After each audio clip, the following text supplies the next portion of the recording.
通勤通学中の皆様おはようございます。ブクタの世界時事ニュースのお時間です。さあ本日はですね、パリオリンピックからの話題になります。皆さん、ついに来ましたよ。あのフェーズがやってまいりました。現在ですね、このパリオリンピック、特に開会式ですね、これを批判する人たちは差別主義者であるというキャンペーンが展開しています。これはですね、オンラインハラスメントとして IOC 自身からも発信されておりまして、ついにね、やってきたなというような感じですね。で、本日はこのあたりの話題を見つつ、一体海外ではなんでこれを繰り返しているのか、この理解の助けになるような動画になるんじゃないかなと思います。大変重要な回になると思いますので、ぜひ最後までご覧になってください。この番組は海外のホットな時事ニュースをお届けします。通勤通学のお供にちょうどいいチャンネルとなっていますので、ぜひチャンネル登録お願いします。さあ、それでは本題です。こちらね、すっかりお馴染みになりました。白雪姫とね、7人の小人の写真。あれに匹敵するレベルのインパクトのある写真なんじゃないかなと思いますが、こちら、パリ五輪の開会式ですね。現在ですね、これをめぐってまだまだ炎上というのは続いておりまして、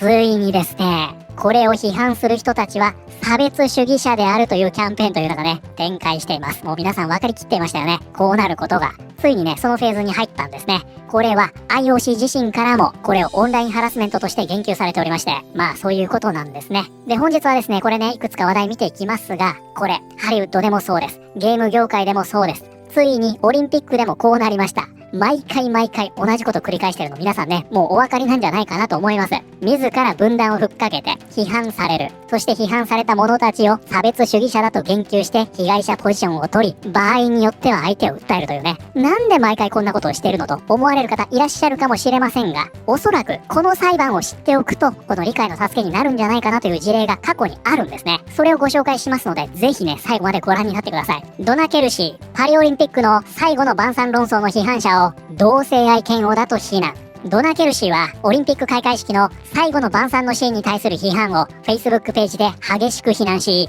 この怒りの背景には隠された同性愛嫌悪があるとするユーザーの投稿をシェアした。で、このドナ・ケルシーさん一体何者だという話ですね。NFL の英雄トラビス・ケルシーとジェイソン・ケルシーの母親である彼女は今週 Facebook ページで何千ものフォロワーにこの投稿をシェア。その投稿にはこう書かれている。本を禁止し、教育を制限するとこういうことが起きるんだ。オリンピックの開会式は最後の晩餐の真似事ではありませんでした。オリンピックのギリシャ起源とフランスの豊かな演劇の歴史について少しでも知識があるなら、このことは理解できたはずです。しかし、あなた方の同性愛嫌悪のせいで、これを判別できない人もいるんです。ということでですね、まずね、先ほど NFL の英雄とありましたが、それがね、こちらの2人なんですね。トラビス・ケルシーとジェイソン・ケルシー。そしてこちらのトラビス・ケルシー、皆さんね、ご存知かもしれませんが、テイラー・スウィフトの彼ですね。2人はね、ビッグカップルとして、割とね、有名になりました。そしてこの2人のお母さんが、こちらのね、ドナ・ケルシーさんということで、彼女がですね、彼女の Facebook アカウントで、この開会式というのを最後の晩餐だと思っている人たち、何の教養もないんだよね。そういった投稿というのをシェアしたというんですね。結局これはね、最後の晩餐なんだと言ってるような人たちは、ただの同性愛嫌悪なんだと。この投稿をシェアしたと。で、今回の件に関してはですね、このお母さんがどういった意図でこれをね、シェアしたというのが分かっていないんですね。ですので、判明しているのはここまでです。ただ少なくともその元の投稿ですね。開会式というのを最後の晩餐だという人たち、そして非難する人たちというのは、ただの同性愛嫌悪なんだというキャンペーンは行われているということです。で、念のためね、言っておきますと、こちら、ワシントンポストがね、このように報じているんですね。このワシントンポストというのはタブロイド紙ではありませんからね。日刊紙です。パリ五輪組織委員会、開会式での最後の晩餐を謝罪。この場面には、イエスの役を演じる女性、弟子役を演じるドラッグクイーンやゲイのアイコンが登場。その場面をディオニュソスに扮した青い男が台無しにした。この作品には最後の晩餐には触れられておらず、ソーシャルメディア上ではこのパフォーマンスはディオニュソス的祝祭を描いたものだと主張する人もいた。オリンポスの神々にちなんだ大規模なパーティーをやるというアイディアだったとフランス24によると、オープニングセレモニーの振付師トーマス・ジョリーは日曜日、パリを拠点とするネットワークに語った。私の作品には誰かを嘲笑したりけなしたりしたいという願望は一切ありません。なんですがですよ。なんですがこちらですね。しかし主催者は日曜日、ジョリーが舞台を作るにあたって、レオナルド・ダ・ヴィンチの有名な絵画からインスピレーションを得たことを認めたと伝えられている。ジョリー氏は世界的に有名な芸術作品に言及した最初のアーティストではないとラップ氏へ声明で述べている。ということで主催者側はもともとこれは最後の晩餐からインスピレーションを受けているんですよ。このように言っていたんですね。で、現在はその反発を受けまして、いえいえ違うんだと。あれはそういう意図は一切ありませんよ。最後の晩餐はね、全然無関係なんですよと言い出したと言われているんですね。で、そのね、一時ソースとなっているのがこちらザ・ラップですね。パリ五輪プロデューサーは、開会式のシーンは最後の晩餐からインスピレーションを受けたと語る。これまでにも多くの人が同じことをやってきました。祝祭のシーンは、トーマス・ジョリーがレオナルド・ダ・ヴィンチの有名な絵画からインスピレーションを得て舞台を作ったとプロデューサーは声明で述べた。ジョリーは世界的に有名な芸術作品に言及した最初のアーティストではありません。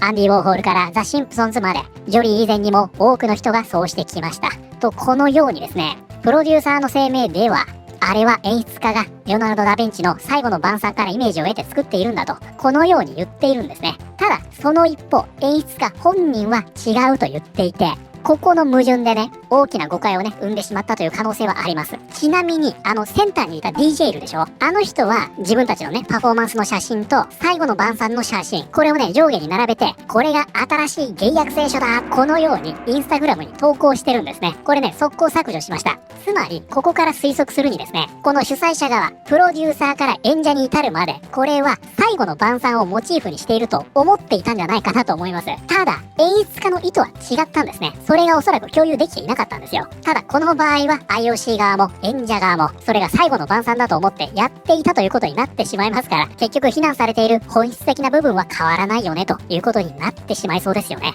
で、現在どのようになっているかと言いますとね、先日行われましたこちらね、新たな会見です。そしてこの中ではですね、記者からドナルド・トランプがね、これに対していろいろ言っているんだというような話もね、飛び出しておりまして、そこに乗っかって、こちらのね、広報ディレクターいます。この方がですね、自分たちにはね、そんな意図は全くないと。そしてあれは最後の晩餐を意図したものではないんです。それをね、間違って受け取って気分を害した人がいるかもしれないけど、それは違うんですよと。そういった釈明をね、結構長い尺を取ってしていました。ついにですね、そうやって受け取った方がいましたらごめんなさいとも言わなくなりましたね。そうやって受け取った人がいるんだったらそれ誤解なんですよというようなことを言っています。で、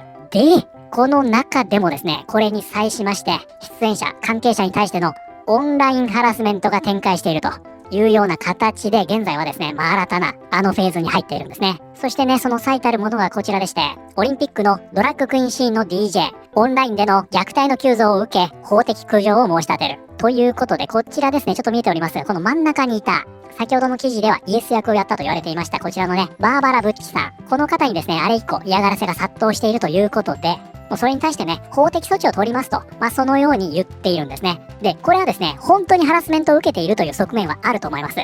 本当の差別主義者とか、同性愛嫌悪の人間というのは存在しますからね。なんですが、現状ですね、こういった流れに乗っかりまして、あくまでも自分たちがこの論争を引き起こした当事者ではなくって、こういったハラスメントを受けている、そしてそれに立ち向かう被害者なんだと、こういった立場というのを強調しておりまして、現状ですね、冒頭の記事のように、これを同性愛嫌悪だとして糾弾する流れというのも発生している。そういったフェーズに入っているということですね。で、もうね、皆さんこの流れというのは、ハリウッドでもそうです。ゲーム業界でもそうです。何回も見てきたでしょ。全く同じじゃないですか。で、おそらく多くの人が最終的にこうなるというのも分かっていたんじゃないかなと思います。予想できましたよね。じゃあなんでこんなことを毎回やってるのという話です。意味わからないよと多くの方が思ってらっしゃるかもしれませんが、実はですね、これを理解する助けになるんじゃないかと思われる裁判というのが過去にあるんですね。それはですね、こういった一連の流れというのをスキームにしている団体とその裁判だったんです。それがね、こちら ACLU、このチャンネルでもね、たびたび出てきました。アメリカ自由人権協会という団体ですね。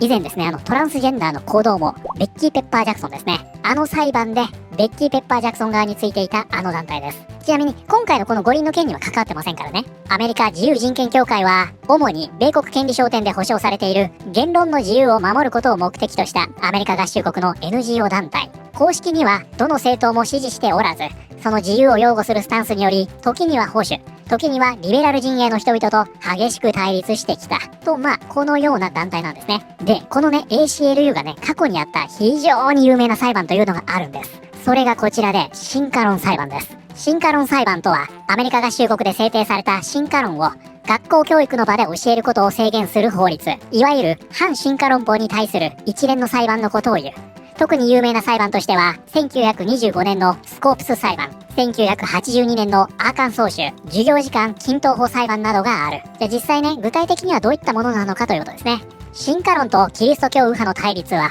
科学と宗教の対立としてしばしば取り上げられる。つまり、キリスト教というのは、神が人類を作ったという教えですから、進化論とは相入れないんですね。そこで対立すると。特にアメリカ合衆国における反進化論運動はその顕著な例として知られている。そしてこの時にはこの ACLU は進化論を擁護するという立場を取っておりまして、このスコープス裁判というのがこの時に取った手法なんですね。ACLU は進化論教育を禁じる法律を裁判に持っていくために、進化論を実際に公立学校で教えて逮捕される志願者を広告で募集した。そして実際に教育の場で進化論を教えたとして逮捕されたのがテネシー州デイトンにあるレイセントラル高校の理科と体育の教師、ジョン・スコープスだった。ということでですね、この ACLU というのは進化論を教えるのを禁止する法律と戦うために、わざとこの進化論というのを学校で教えて逮捕される人物というのを募集してるんです。そして逮捕させて裁判をするというのが目的なんですね。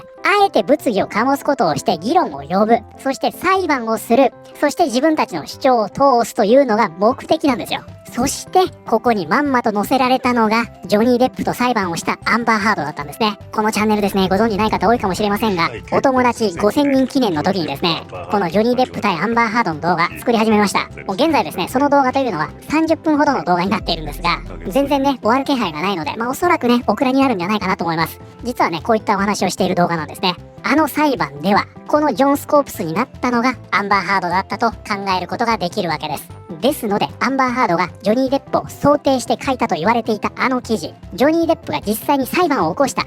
大元になった、裁判の発端となったあの記事ですね。自分は虐待を受けていたと書いた全ての始まりになったあの記事です。あれは後にアンバー・ハードが書いていなかったということが発覚しています。このゴーストライターを務めていたのが、そう、ACLU だったんですね。彼女はね、発言が非常にね、稚拙だったりするでしょ。決して聡明な方とは言えない。あんな裁判の絵なんて描けないんですよ。あの絵を描いていたのが ACLU。ここに乗っかった形になったのがアンバー・ハードだったと考えることができるわけです。つまり、このスコープス裁判での進化論というのを、ジェンダーイデオロギー、LGBTQIA+、これに置き換えると、今一体何が起きているのか、何をしようとしているのかというのが理解しやすくなるんじゃないかなと思います。これはあくまでもプクタの見方ですからね。自分たちであえて分断を煽るようなことをする。物議を醸すようなことをする。そしてこれを非難する人たちと議論をして、場合によっては裁判に持っていくというね。これがこのスコープス裁判。これね、アメリカではモンキー裁判と言われたりもしますが、このよく見る一連の流れというのは全てこのスコープス裁判を踏襲しているんですね。特にですね、今回の開会式の一件に関しては、中心にあるのがキリスト教ということもありまして、この進化論裁判に構図がそっくりなんですね。現在ですね、これ、警察へ協力を要請し、実際ね、訴訟を起こす準備をしていると言われています。一体どういった人を訴えるのか、そしてどういった弁護士、どういった団体が後ろにつくのか、ここまで注目しておくと、この話題というのはですね、一層興味深いものになるんじゃないかなと思います。